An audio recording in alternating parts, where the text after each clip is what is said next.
Hoy continuamos leyendo el tercer capítulo de Memorias de Adriano, Telus Stabilita.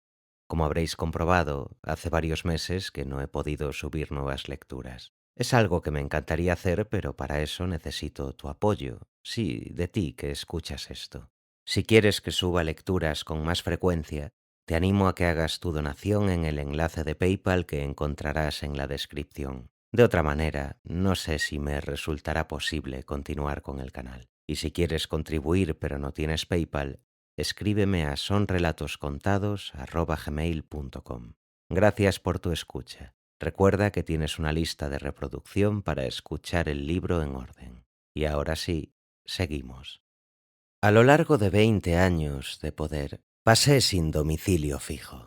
Ocupaba sucesivamente los palacios de los mercaderes asiáticos, las discretas casas griegas, las hermosas villas provistas de baños y caloríferos de los residentes romanos de la Galia, las chozas o las granjas.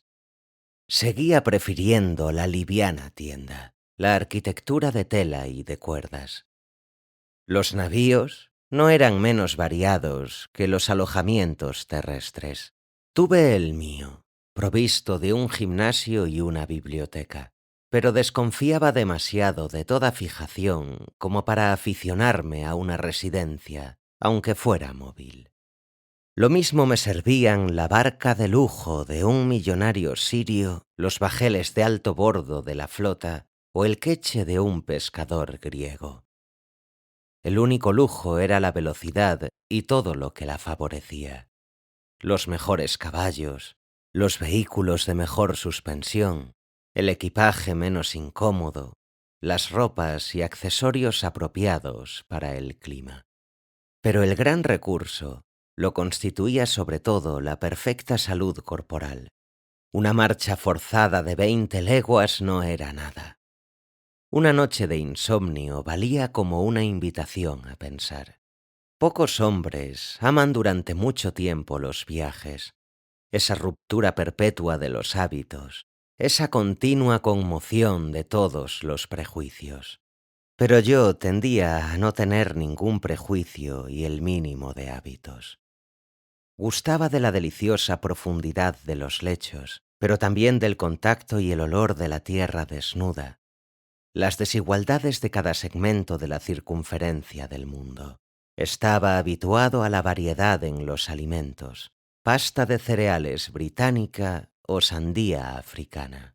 Un día llegué a probar la carne semipodrida que hace las delicias de ciertos pueblos germánicos. La vomité, pero la experiencia quedaba hecha. Claramente decidido en materia de preferencias amorosas, aún allí temía las rutinas. Mi séquito, reducido a lo indispensable o a lo exquisito, me aislaba poco del resto del mundo. Velaba por mantener la libertad de mis movimientos y para que pudiera llegarse fácilmente hasta mí. Las provincias, esas grandes unidades oficiales cuyos emblemas yo mismo había elegido, la Britania en su territorio rocoso, o la Dacia y su cimitarra, se disociaban en bosques donde había yo buscado la sombra, en pozos donde había bebido, en individuos hallados al azar de un alto, en rostros elegidos y a veces amados. Conocía cada milla de nuestras rutas, quizás el más hermoso don que ha hecho Roma a la tierra. Pero el momento inolvidable era aquel en que la ruta se detenía en el flanco de una montaña, a la cual subíamos de grieta en grieta, de bloque en bloque, para ver la aurora desde lo alto de un pico de los Pirineos a los Alpes. Algunos hombres habían recorrido la tierra antes que yo. Pitágoras, Platón, una docena de sabios y no pocos aventureros. Por primera vez, el viajero era al mismo tiempo el amo, capaz de ver, reformar y crear al mismo tiempo. Allí estaba mi oportunidad, y me daba cuenta de que tal vez pasarían siglos antes de que volviera a producirse el feliz acorde de una función, un temperamento y un mundo. Y entonces me di cuenta de la ventaja que significa ser un hombre nuevo y un hombre solo, apenas casado, sin hijos, casi sin antepasados. Un Ulises cuya Ítaca es solo interior. Debo hacer aquí una confesión que no he hecho a nadie. Jamás tuve la sensación de pertenecer por completo a algún lugar, ni siquiera a mi Atenas bien amada, ni siquiera a Roma. Extranjero en todas partes, en ninguna me sentía especialmente aislado. A lo largo de los caminos iba ejerciendo las diferentes profesiones que integran el oficio de emperador. Entraba en la vida militar como en una vestimenta cómoda a fuerza de usada. Volvía a hablar sin trabajo el idioma de los campamentos, ese latín deformado por la presión de las lenguas bárbaras, sembrado de palabrotas rituales y bromas fáciles.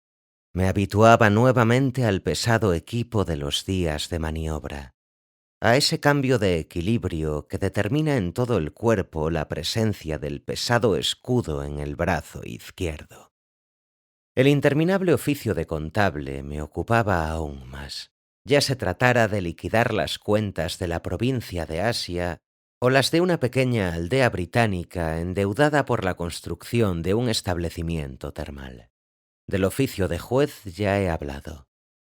Me venían a la mente analogías extraídas de otras ocupaciones. Pensaba en el médico ambulante que cura a las gentes de puerta en puerta, en el obrero que acude a reparar una calzada o a soldar una cañería de agua, en el capataz que corre de un extremo a otro del banco de los navíos, alentando a los remeros, pero empleando lo menos posible el látigo. Y hoy, mientras desde las terrazas de la villa observo a los esclavos que podan las ramas o escardan los arriates, pienso sobre todo en el sabio ir y venir del jardinero. Los artesanos a quienes llevaba conmigo en mis giras me causaban preocupaciones, pues su gusto por los viajes igualaba al mío. En cambio, me vi en dificultades con los hombres de letras. El indispensable flegón tiene defectos de mujer vieja, pero es el único secretario que haya resistido al uso. Todavía está ahí. El poeta Floro, a quien ofrecí una secretaría en lengua latina, dijo a todo el mundo que no hubiera querido ser César para tener que andar soportando los inviernos escitas y las lluvias bretonas. Las largas caminatas tampoco le agradaban. Por mi parte, le dejaba de buen grado las delicias de la vida literaria romana, las tabernas donde sus colegas se reúnen todas las noches para repetir las mismas ocurrencias y hacerse picar fraternalmente por los mismos mosquitos. Había nombrado a Suetonio encargado de los archivos, cargo que le permitía consultar los documentos secretos que necesitaba para sus biografías de los Césares. Aquel hombre tan hábil y tan bien apodado Tranquilo no era concebible más que en una biblioteca. Permaneció en Roma, donde llegó a ser uno de los familiares de mi mujer, miembro de ese pequeño círculo de conservadores descontentos que se reunían en casa para criticar lo mal que anda el mundo. Como ese círculo me desagradaba, obligué a retirarse a Tranquilo, que se marchó a su pabellón de los Montes Sabinos para seguir soñando en paz con los vicios de Tiberio. Favorino de Arles desempeñó cierto tiempo una secretaría griega. Aquel enano de voz aflautada no carecía de fineza. Era uno de los espíritus más falsos que jamás he encontrado. Disputábamos, pero me encantaba su erudición. Me regocijaba su hipocondría, que lo llevaba a ocuparse de su salud como un amante de su amada.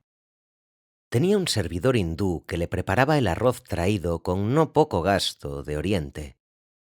Por desgracia, aquel exótico cocinero hablaba muy mal el griego y apenas sabía otros idiomas, por lo cual no pudo enseñarme nada sobre las maravillas de su país natal. Favorino se jactaba de haber realizado en su vida 3 cosas bastante raras: Galo se había helenizado mejor que nadie. Hombre de baja extracción, disputaba sin cesar con el emperador, sin que ello le acarreara ningún inconveniente, singularidad que en definitiva le honraba. Impotente, tenía que pagar de continuo la multa aplicable a los adúlteros. Verdad es que sus admiradoras provincianas le metían en dificultades de las cuales tenía yo que andar sacándolo. Al final me cansé y Eudemón ocupó su puesto. Pero en conjunto he sido bien servido. El respeto de ese pequeño grupo de amigos y de empleados ha sobrevivido, solo los dioses saben cómo, a la brutal intimidad de los viajes. Su discreción ha sido más asombrosa, si es posible, que su fidelidad. Los suetonios del futuro cosecharán muy pocas anécdotas sobre mí. Lo que el público sabe de mi vida es lo que yo mismo he revelado. Mis amigos guardaron mis secretos, tanto los políticos como los otros. Justo es decir, que hice lo mismo con los suyos. Construir es colaborar con la tierra, imprimir una marca humana en un paisaje que se modificará así para siempre. Es también contribuir a ese lento cambio que constituye la vida de las ciudades. Cuántos afanes para encontrar el emplazamiento exacto de un puente o una fontana, para dar a una ruta de montaña la curva más económica, que será al mismo tiempo la más pura. La ampliación de la ruta de Megara transformaba el paisaje de rocas equinorianas.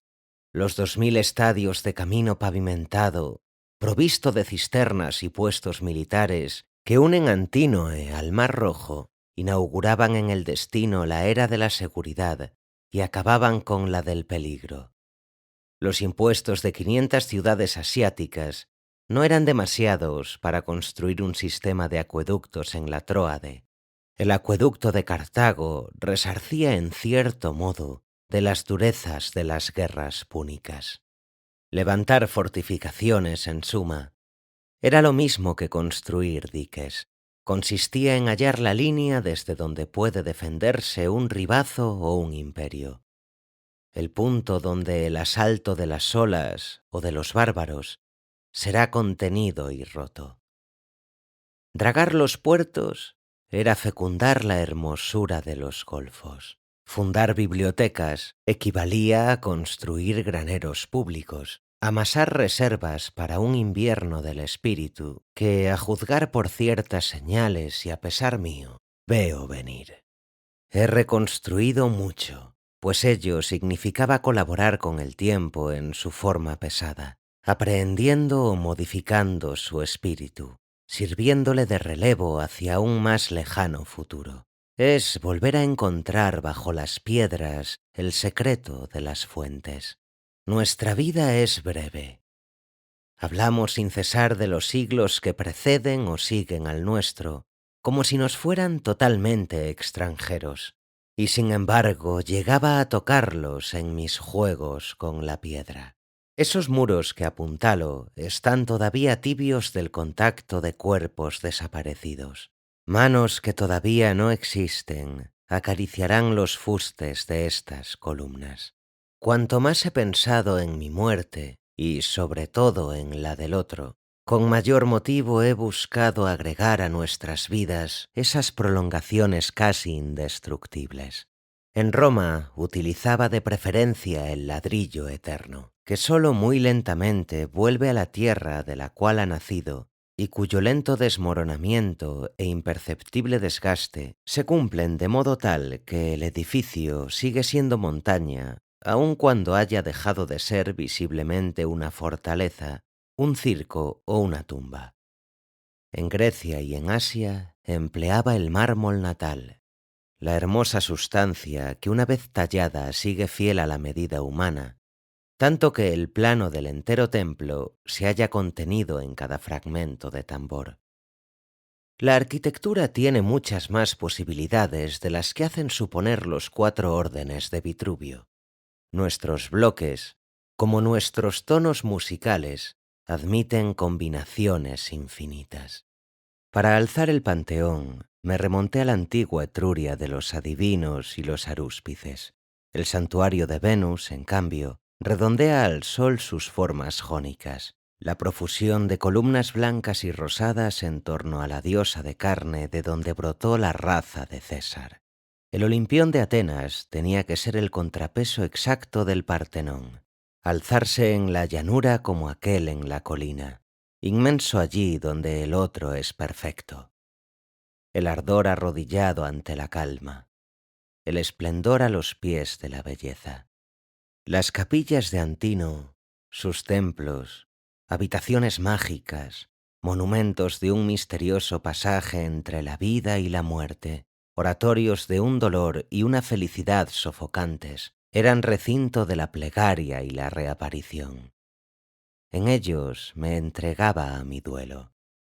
La tumba que me he destinado a orillas del Tíber reproduce en escala gigantesca las antiguas tumbas de la Vía Apia, pero sus proporciones mismas la transforman, hacen pensar en Tesifón y Babilonia, en las terrazas y las torres por las cuales el hombre se aproxima a los astros. El Egipto funerario ordenó los obeliscos y las avenidas de esfinges del cenotafio que impone a una Roma vagamente hostil la memoria del amigo nunca bastante llorado. La villa era la tumba de los viajes, el último campamento del nómada, el equivalente en mármol de las tiendas y los pabellones de los príncipes asiáticos. Casi todo lo que nuestro gusto consiente ha sido ya intentado en el mundo de las formas. Pasé entonces al de los colores, el jaspe, verde como las profundidades marinas, el pórfido graneado como la carne, el basalto, la taciturna obsidiana. El denso rojo de las tapicerías se adornaba con bordados cada vez más sutiles. Los mosaicos de las murallas o los pavimentos no eran nunca bastante dorados, o blancos, o negros. Cada piedra era la extraña concreción de una voluntad, de un recuerdo, a veces de un desafío. Cada edificio era el plano de un sueño.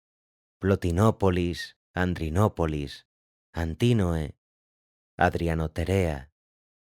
He multiplicado todo lo posible esas colmenas de la abeja humana. El plomero y el albañil, el ingeniero y el arquitecto presiden esos nacimientos de las ciudades.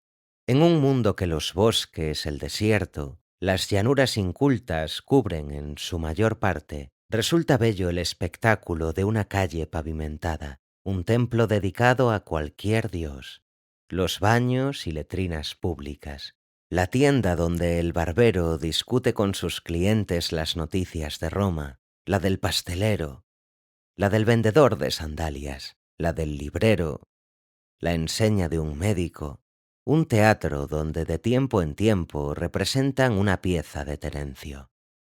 Nuestros exquisitos se quejan de la uniformidad de nuestras ciudades.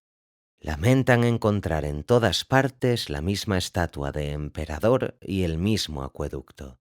Se equivocan. La belleza de Nimes difiere de la de Arles. Pero además, esa uniformidad, repetida en 3 continentes, contenta al viajero como una piedra militar. Nuestras ciudades más insignificantes guardan su prestigio tranquilizador de relevo, de posta o de abrigo.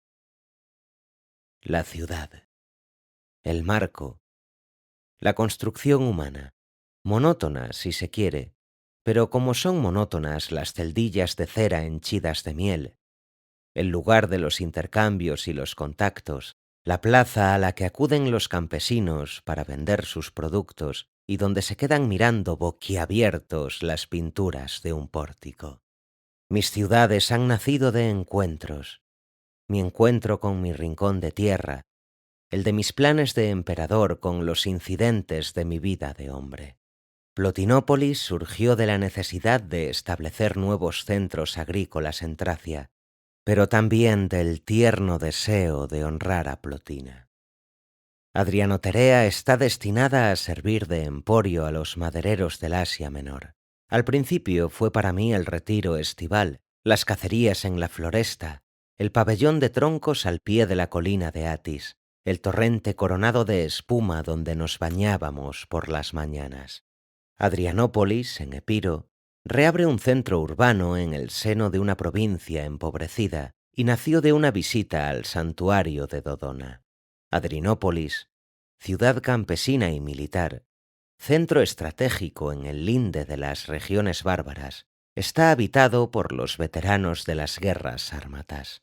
Conozco personalmente lo bueno y lo malo de cada uno de ellos, su nombre, sus años de servicio y las heridas que han recibido.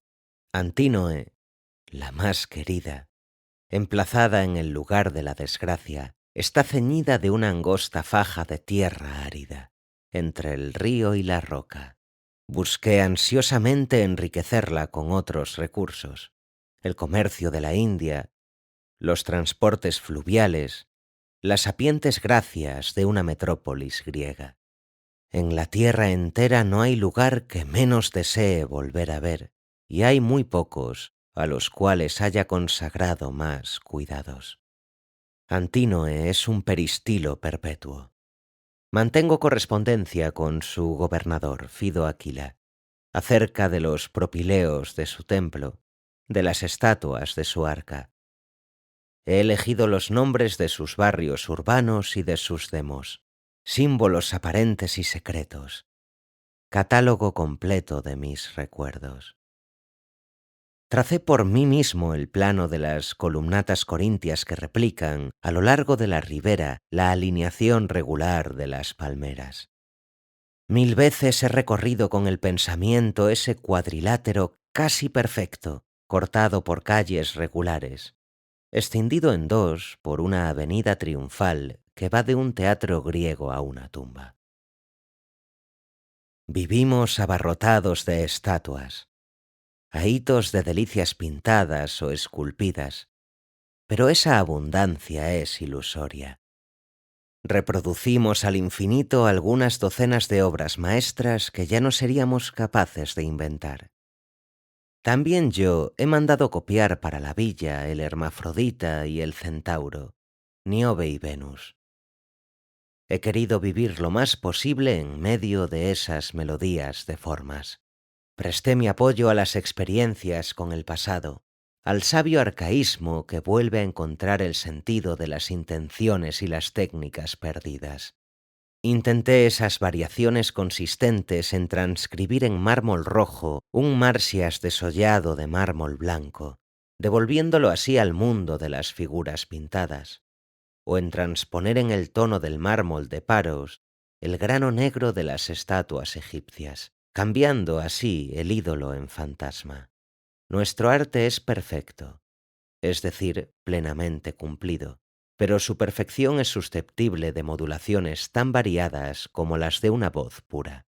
A nosotros nos toca jugar ese hábil juego consistente en acercarse o alejarse perpetuamente de la solución encontrada de una vez por todas, llegando al límite del rigor o del exceso, encerrando innumerables construcciones nuevas en el interior de esa hermosa esfera. Gozamos de la ventaja de tener tras de nosotros 1000 puntos de comparación, de poder continuar con inteligencia la línea de Escopas o contradecir voluptuosamente a Praxíteles. Mis contactos con las artes bárbaras me han llevado a creer que cada raza se limita a ciertos temas, a ciertos modos dentro de los modos posibles, y dentro de las posibilidades ofrecidas a cada raza, la época cumple además una selección complementaria.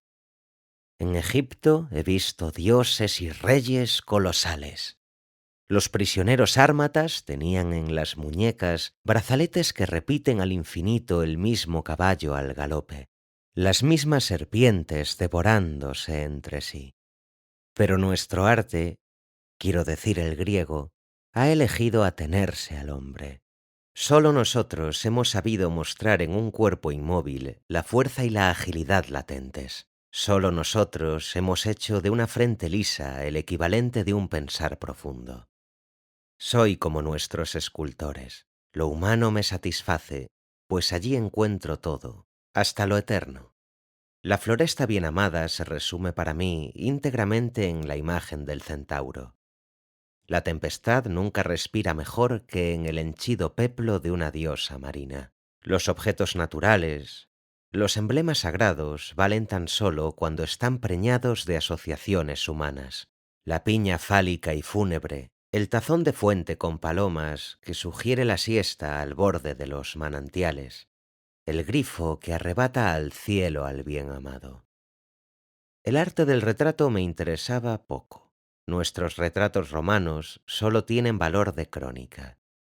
Copias donde no faltan las arrugas exactas ni las verrugas características. Calcos de modelos a cuyo lado pasamos de largo en la vida y que olvidamos tan pronto han muerto.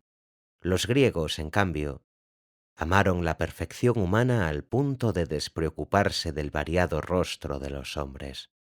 Apenas si echaba una ojeada a mi propia imagen, a ese rostro moreno que la blancura del mármol desnaturaliza, a esos grandes ojos abiertos, a esa boca fina y sin embargo carnosa, dominada hasta el temblor.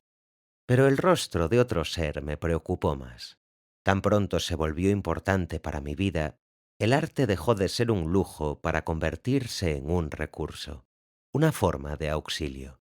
Impuse al mundo esa imagen. Actualmente hay más retratos de aquel niño que de cualquier hombre ilustre o cualquier reina. Al comienzo me preocupé de que el escultor registrara la belleza sucesiva de un ser que está cambiando. Después el arte se convirtió en una especie de operación mágica capaz de evocar un rostro perdido. Las efigies colosales parecían un medio de expresar las verdaderas proporciones que da el amor a los seres. Quería que esas imágenes fueran enormes como una figura vista de muy cerca, altas y solemnes como las visiones y las apariciones de la pesadilla, aplastantes como lo ha seguido siendo ese recuerdo. Reclamaba un acabado perfecto, una pura perfección. Reclamaba ese Dios que todo aquel que ha muerto a los 20 años llega a ser para quienes lo amaban, y también el parecido fiel, la presencia familiar, cada irregularidad de un rostro más querido que la belleza. Cuántas discusiones para mantener la espesa línea de una ceja, la redondez un tanto mórbida de un labio. Contaba desesperadamente con la eternidad de la piedra y la fidelidad del bronce para perpetuar un cuerpo perecedero o ya destruido, pero también insistía en que el mármol, ungido diariamente con una mezcla de aceite y de ácidos, tomara el brillo y casi la blandura de una carne joven. En todas partes volvía a encontrar aquel rostro único. Amalgamaba las personas divinas, los sexos y los atributos eternos. La dura diana de los bosques a Baco melancólico, el vigoroso Hermes de las palestras al dios que duerme, apoyada la cabeza en un brazo, en un desorden de flor. Comprobaba hasta qué punto un joven que piensa se parece a la vieja Atenea. Mis escultores solían confundirse.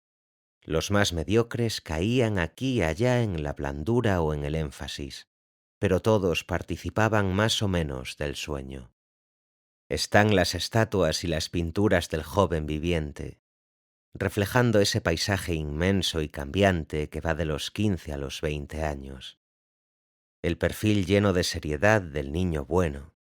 Está la estatua en que un escultor de Corinto se atrevió a fijar el abandono del adolescente que comba el vientre y adelanta los hombros, la mano en la cadera, como si parado en alguna esquina contemplara una partida de dados. Está ese mármol en el que Papas de Afrodisia trazó un cuerpo más que desnudo, indefenso, con la frágil frescura del narciso. Y en una piedra algo rugosa, Aristeas esculpió siguiendo mis órdenes aquella pequeña cabeza imperiosa y altanera. Están los retratos posteriores a la muerte, por donde la muerte ha pasado, esos grandes rostros de labios sapientes, cargados de secretos que ya no son los míos, porque ya no son los de la vida. Está el bajorrelieve donde Antoniano de Mileto transpuso en términos sobrehumanos al vendimiador vestido de seda, y el hocico amistoso del perro que se frota en una pierna desnuda.